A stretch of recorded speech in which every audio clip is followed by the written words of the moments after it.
Hello, everyone, and thank you very much for joining us today. My name's Deborah Garlick from Henpicked Menopause in the Workplace and Menopause Friendly UK and Australia. And today, something a little bit different. Today, we're going to be talking about bones and how strong bones equal a strong future. So, of course, I'm absolutely delighted to welcome Dr. Bill Robertson-Smith, who is our collaborator, I would say, Bill, in helping us understand much more about our bone health and what we can do to stay stronger for longer. There you go. Let me just invite you to join us, Bill. It's great to see you here today. Hi, thank you for having me. Thank you. And, I know that we talk about this all the time, and I know we've been doing some research together to understand actually the picture of good bone health and what we can all do to experience good bone health for longer. But actually, one of the things that really has frightened me, I'm going to be as brutal as that, frightened me in all of the work that we've done together, is just how devastating but poor bone health can be to our lives, to our health, everything. So I suppose I could probably invite you to say why you're so fascinated with bone health and what you actually do for a living. Well, I work for the NHS, and there are two parts to my job. So I'm a senior surgical care practitioner, and I run the 2 week wait service, which is a bone and soft tissue cancer service for the trust. But also, I work with a consultant, and we do hip and knee replacements, and we do revision hip and knee surgery, and we also fix bones from trauma. Okay, so fixing bones. And I think when we spoke, you said 70% of your patients are women. Yes, there are a lot of women. There are a lot more women than men, for sure, that have broken hips. When we were inviting people to register for this session, it says half of women over 50 will experience a fracture. Yeah. Yet bone changes start much earlier, often unnoticed. Yes, they And do. when we said earlier, I mean, for many of us, we think of osteoporosis as something that is experienced by women much older than us. It's something I know I saw my gran experience, and I'm always saying to my mum, are you going to get a DEXA scan? Do you understand what's actually going on with your bone health? But it's much earlier than that we can experience changes, isn't it? Yeah, yeah. I mean, I think you've always got to look after your bones, especially in the perimenopause period. That's the really important period for women. And I know that women can experience menopause much earlier through having surgical menopause, etc. But really, if we think about normally women of around between 30 and 40, 50 really need to start thinking about their bone health. That's where it really starts so that you can be stronger in old age. Absolutely. And, many of us think of our bones as the Halloween skeleton, these hard white things, but that's not true, is it? They're No, much no, more bones. living. Well, bones are living. They're a living thing. They're constantly turning over. They're resorbing. They're recharging. And actually, you get a new bone, new skeleton every 10 years. So they're a living thing. You know, they bleed. They carry blood vessels. They store minerals. They're constantly regenerating. So it's really important that you need to look after them. So there are these lavish structures keeping us going. Yeah. And when our hormones change during the menopause transition and our estrogen starts to decline, that's when, if you like, things can start to change for us. Yeah, absolutely. And I've got actually, I like to think of bones as a crunchy bar, and I've got one here just to show you. So the chocolate around the outside is the periosteum. So that's the bit that has all the nerves and blood vessels that feed the bone. Then just inside of that, you've got a really thick rim, and that's the cortices. Now that's really makes our bones strong. But in the center, you've got the honeycomb. And although that's got lots of little holes in it, it's really, really strong and supports us. But when we are in perimenopause and menopause, then the estrogen declines and the bone starts to resorb. it doesn't, it resorbs faster than it regenerates, and then you get to look, your crunchy bar looks a little bit like that with a hollowed out center, and then gradually that works out to the cortices and they get thinner and thinner, and that's when you can get a hip fracture, for example. And when you say you can get a hip fracture, because I know many people will say, well, how do I know if I've got poor bone health? And this is why it's so worrying, because it's a silent symptom until, as you put it before, until it screams. Yeah, it is. You don't really get any symptoms that you've got osteopenia or osteoporosis until you break a bone. That's why you need to look after your bone health, sort of starting in perimenopause. Starting in perimenopause. So this is people maybe in their 40s. And when we say that statistic, half of women over 50, 50 is young, Yeah, isn't it? yeah. Half of women over 50. And how bone health is diagnosed, whether you're in the menopause or not, is for many people is it's not until they've had a fracture. Yeah, because I think that's really, you couldn't screen everybody for their bone health because that would take an enormous amount of resources. But there are certain things that you can do to keep your bones healthy. But also, I've shared a link. I think you may have shared it on your chat. Yes. And you can actually do your own bone score. It's a Q fracture scoring system. And if you look through I've sent the osteoporosis prevention of fragility fractures summary. And just in that, there's a little link to Q fracture. You answer a series of questions and it tells you about your bone health and whether you're expected to have a hip or hip or wrist fracture within the next, I think it's 10 years. It tells you a percentage. So I did mine. My hip fracture is 0.5% chance within 10 years, and my wrist is 3.2% chance within 10 years. So that is a good opportunity for every single one of us. After this session, please, we'll make sure you've got the link to actually go on and pop in to see what our own potential risk is. Because there are some people that are more at risk than others. And that's included in that link that you sent us as well. So Yeah. those that are more at risk, who are they? So there are lots of people that can be at risk. It depends what medication you're taking. So I've kind of made a little bit of a list. Actually, you can get osteoporosis in pregnancy, again, due to hormones, early menopause, steroid medication, if you're taking long-term steroids for illness, for, say, rheumatoid arthritis or cancer medications. If you have type 2 diabetes, you're more at risk. Some medications which treat depression and anxiety, you're more at risk. And this is if you take them long term. This isn't if you just take a short course. This is long term taking. If you drink to excess, if you smoke, if you have low levels of activity, and also if you have a low BMI. So if your BMI is less than 18.5, then you're more at risk. Yeah, well, that's a risk I don't have, Bill. But also when we were doing this work together, because this was funded by the Menopause Friendly Employer Awards, and one of the things it prompted me to go and do was have a DEXA scan.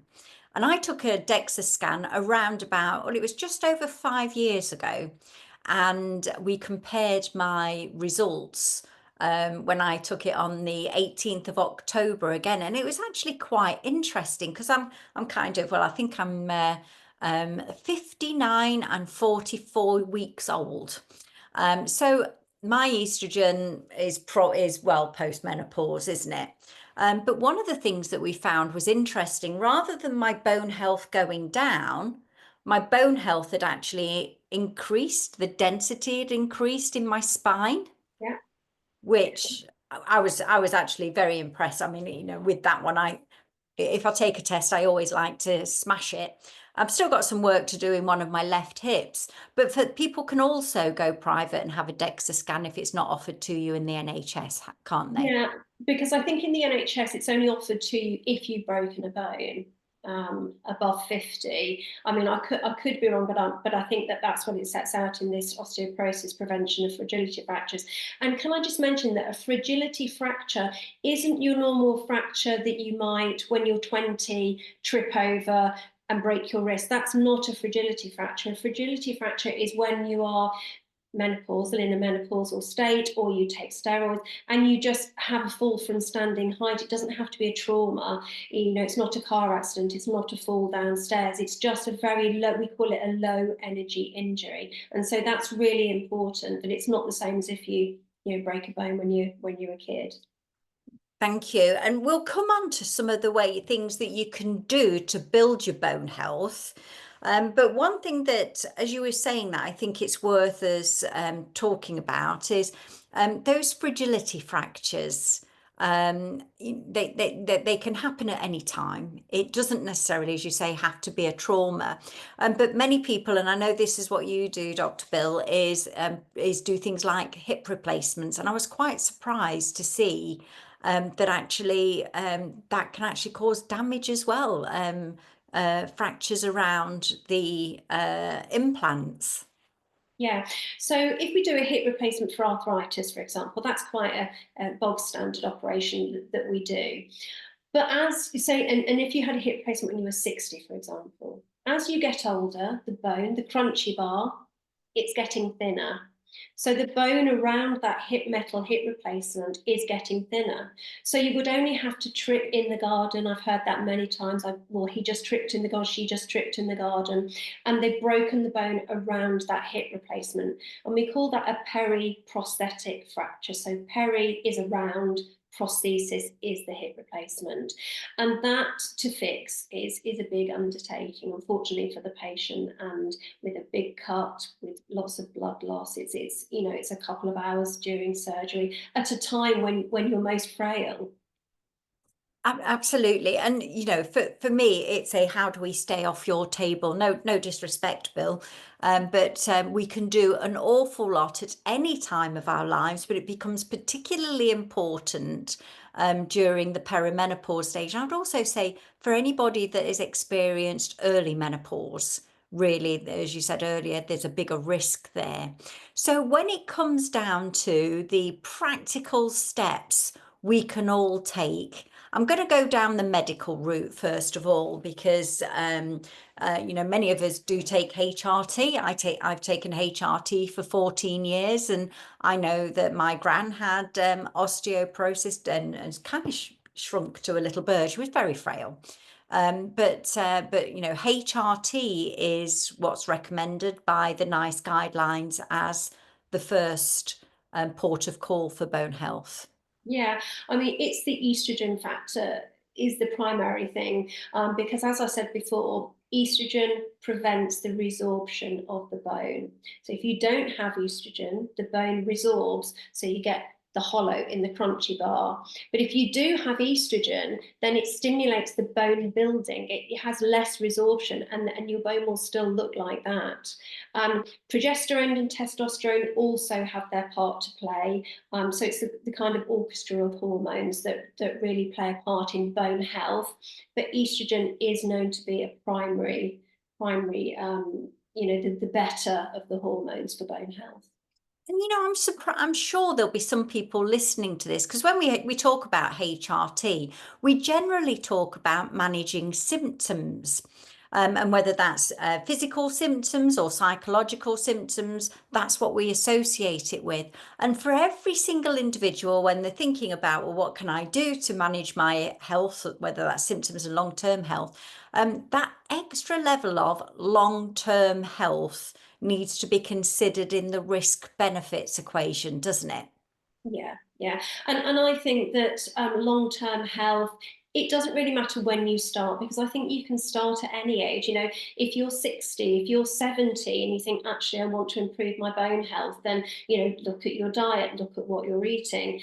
we all know that calcium is good for bones, but actually one of the most important things for bones is vitamin D, because vitamin D allows you to absorb the calcium from the gut. And if you don't have adequate amounts of vitamin D, which we don't in this country because it's all very dull and dark, most of the time we don't get a lot of sunlight, then you're not going to have adequate stores of vitamin D to be able to synthesize the calcium, and that's a must for bone health. So I would say you can buy over-the-counter vitamin D, and I would take that all year round. The other thing that you can do is exercise. And I'm not talking about, you can lift heavy weights, but if you're 70, you might not want to. But do something. Do something that you can do. You know, walk if you can with a weighted vest. You don't have to pound the streets, but you could even walk up and down on the spot, just something to stress the skeleton, because skeletons like to be stressed. That's how they turn over the bone. That's So I would how say, they build up and stay strong. And I know that the question will be, what is the best type of exercise? Because, you know, it might not be just walking the dog. I was just about to demonstrate. I've got myself some weight dumbbells. yeah, 'Cause I can sit here and do some dumbbells at my desk. After the session, and if anybody's not watched it yet, with Lavina Mehta MBE, around exercise. I've also got some weights for around my ankles for when I go for a walk, just to give me a little bit of extra resistance, a little bit of extra, what do you call it? It is resistance, isn't it? yeah. A little bit of extra weight in there. And we know that that's the sort of exercise that does good. Yeah, absolutely. So really it is weights, it is lifting heavy weights. But I just wanted to stress that, you know, it's never too late to start your bone health. So even if you're older and you think, well, I'm not going to be able to lift heavy weights, just do something, lift some weights, get the lightest weight, build up. You know, you don't have to start lifting heavy weights, because it's always better to do something rather than nothing. But if you're younger and you feel that you can, yeah, heavy weight lifting is the best thing to do. Is the best thing to do. As you say, build up for it. Don't do anything that's not No, safe. no, And I think Lavina had us getting tins of soup and things out of exactly. the Yeah. cupboard. Yeah, you don't need to, and you can use your body weight as well. You know, the press ups that Lavina does against the wall, you know, that kind of thing. You can use your body weight. You can use things around your house. You don't feel that you have to go out and buy some really heavy weights. You don't have to do that, but lift little and often. And I think repetition as well. So it's the repeated movements that will really help build the muscle. Because also, you know, we can't forget to talk about sarcopenia, which is when your muscle wastes as you get older. You know, you see the men and women, and they're like frail, they haven't got much muscle mass. So so the muscles around the bones keeps you strong, it keeps you strong, and it aids balance as well. We see a lot of people at the hospital that break things because, oh, I've just lost my balance. You know, try and we both do it, we both do the standing on one leg while we clean our teeth every morning and every evening. It's that kind of thing that just keeps you a little bit stronger. So let's not forget about muscle mass as well. That's really important. So it's a combination of resistance training, weights, managing your balance, but also there is that relationship, isn't there, between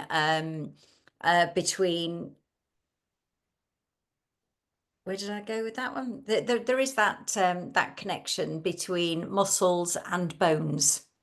Yeah, absolutely. You know, because as I said, it's the balance thing as well. So you need to have strong muscles, prevents you from falling, from breaking the bone. But all of this weight resistance, it really helps muscles and bones. So working together. Okay.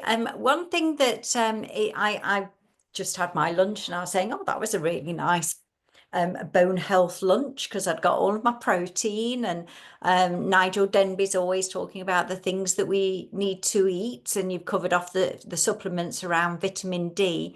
Anything else from a supplements perspective? We see a lot of things like bone health supplements.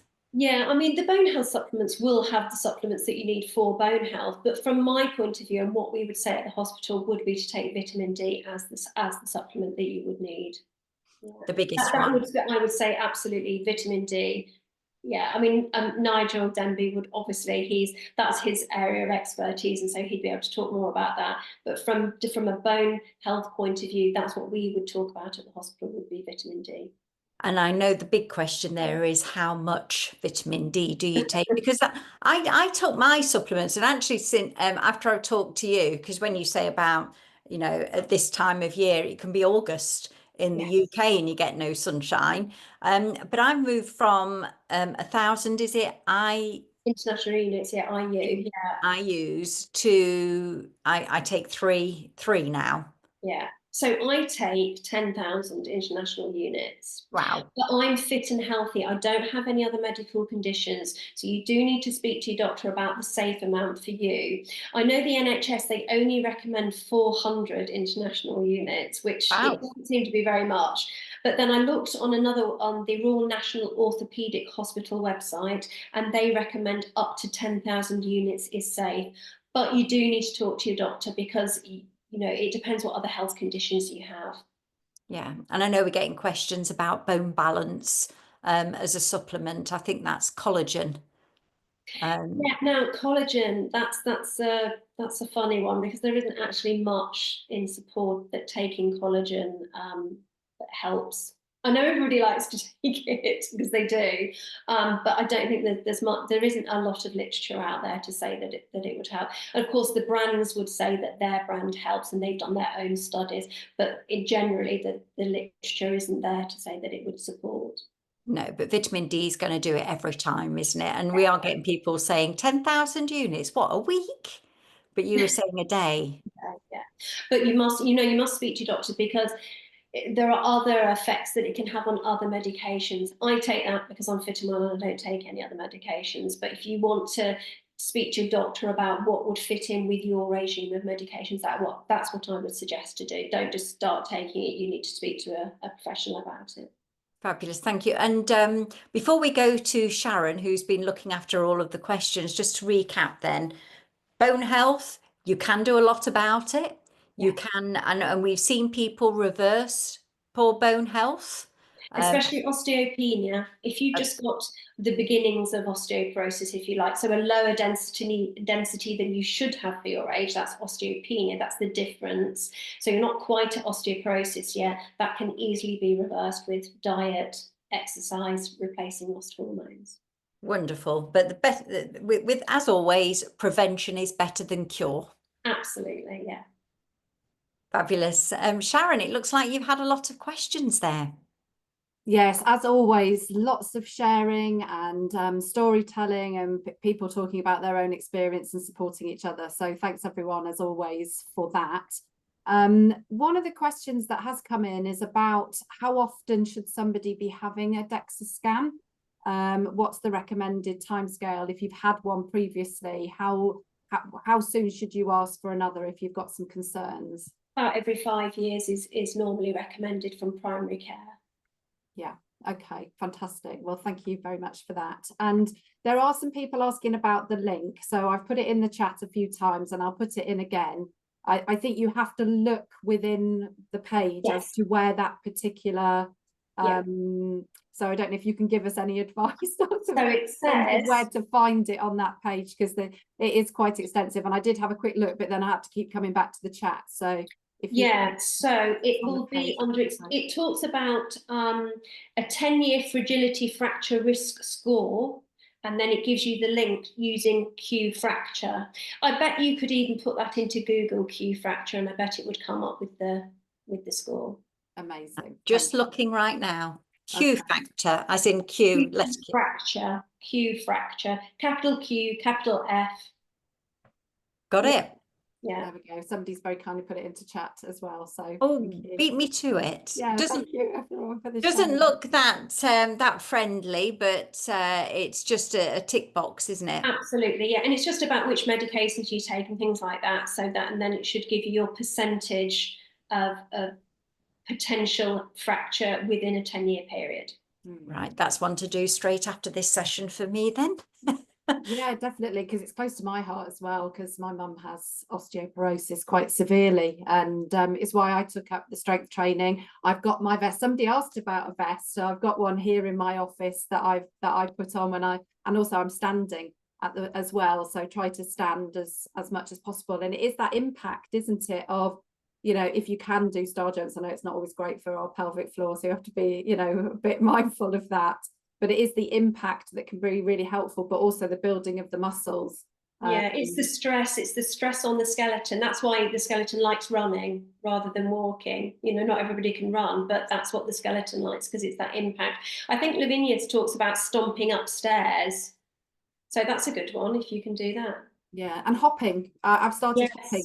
So if I'm on a dog walk, I will stand and wait for her to, you know, whatever dogs do, and, you know, sniffing around, and then I'll be there hopping. I'm sure people must be wondering what on earth I'm doing, but it's just taking those little tips, isn't it, in terms of that, because there are quite a few people asking, you know, I take a certain type of medication, I know that's having, you know, some effect on my bone health. What can I do from a lifestyle perspective if I can't take HRT? And I think we've covered off quite a lot there, but any tips on the sort of, you know, for vegetarians? I know some vegetarians and vegans are a little bit cautious and a bit careful, you know, in terms of how does that have a potential detrimental effect on bone health? Is there much research to show? I mean, I'm not a dietitian, or a nutritionist, so probably Nigel would be best to give you some information on that. But I mean, I think a Mediterranean diet is very good. It covers a lot of things, but I'm not quite sure if you're vegetarian what the go-to alternatives would be to protein. I know it's something that I kind of focus on a bit, having a plant-based diet, and things like fortified tofu and lentils and seeds and nuts and things like that are quite good in terms of high protein, but also which will help our bones, won't it? Because I was fascinated that you were talking about our bones are made up of a lot of protein, aren't they? I mean, also I was thinking about fortified cereals. That's really good as well. You can get fortified cereals. So that was another thing that just popped into my head. Yeah, but it's that protein element of our bones that fascinates me. Well, it's because we minerals. can eat more protein, which will then help with our bones. Is that right? I think that the protein will really help with muscle mass. Yeah, with muscle mass rather than the bones. But protein's good for repair. Okay, fantastic. So there are other people with, again, lots of questions about the collagen. You know, so I think, as you say, it's the research element, isn't it, that's a bit of a challenge around collagen. Is it maybe a little bit early yet to? I think so, yeah. There isn't a lot of research that would state that, taking collagen is a good way of building more collagen. I mean, you know, I don't think it's not going to hurt, but I wouldn't be able to say at this time that it was good for you to do it. It would definitely make a difference to you, because the research just isn't there really. Somebody was just asking about the Q fracture score. Do you know what a good range is in terms of high-low risk? I think it tells you. We'll go and have a look, because I think everybody now will be looking at their scores after this. They'll be going online and typing in all their risk factors, which is fantastic, because I think, you know, forewarned, isn't it, really, knowing what to be looking out for and what to be mindful of as well, now that we're, you know, if we're going through midlife. Yeah, I mean, I just wrote down what mine was when I'd done it. I'm not quite sure whether, because the thing is, I think when a doctor does it, so if you went to primary care to have that done, it would alert them to think, well, we probably need to do a DEXA scan. But I think on the I'm just from memory, I'm sure that it says if you're above a certain level, then it will tell you that you need to have a DEXA scan. That's just from memory. I haven't written that down, but I'm sure that that's said when I looked at the score. Yeah, and just very quickly, this is something I use, which is a SAD lamp as well, which I found has been really helpful for me in terms of getting a little bit of light in. I know you were talking about vitamin D. I think it's so important, isn't it, to get that into our bodies. So yeah, it's one of the most important things, I would say. Yeah, definitely. But it's come to that time when I need to say thank you very much, Sharon Vibert, and thank you very much, Dr. Bill Robertson-Smith, for helping us to understand a little bit more about it. I know it was just a snacker, a lunch and learn, but if everybody goes away and thinks about their bone health. If there's one thing that has made you think again, it might be about the age. It might be thinking about this is not something I've got to think about doing in my 70s or 80s. It really is that prevention is so much better than, well, so much better than finding yourself a patient of Dr. Bill. Yeah. And It's never too late. It's never too late. it's never too late. So thank you very much, and we look forward to seeing you again. And we would say, go and have a look on the Henpicked Menopause Hub. If you look at bone health, if you search in there, there's more information. Nigel Denby was the nutritionist, or Jackie Lynch is the registered nutritionist on Henpicked Menopause Hub, and they've got lots of tips. And it's Lavina that you were looking for in terms of exercise. So I know we're coming into the festive season now, but it's the habits that make the difference. So let's all commit to doing in different habits. I'm also I'm doing I've set up at Dr. Bill Bones on Instagram, and I'm putting out lots of resources for bone health, lots of papers that are really important. So if you want some more resources, sort of daily, I'm trying to put those up for you. So please have a look, Dr. Bill Bones. Dr. Bill Bones. Yeah. Dr. Bill Bones. So we'll look that up, and when we write up the article and the notes from this, we'll include Dr. Bill Bones in the Insta resources. And, you know, we'd ask you to spread the word about this as well, because there's so much that we can do. And the sooner we get on with it, the better. So thank you very much for joining us today. And we look forward to seeing you in 2 weeks' time for the final Lunch and Learn for the year, which is with Nigel Denby. He's promised not to be a Grinch, but he's going to talk to us about what we can do to look after ourselves over Christmas. So thanks very much all, and have a great week.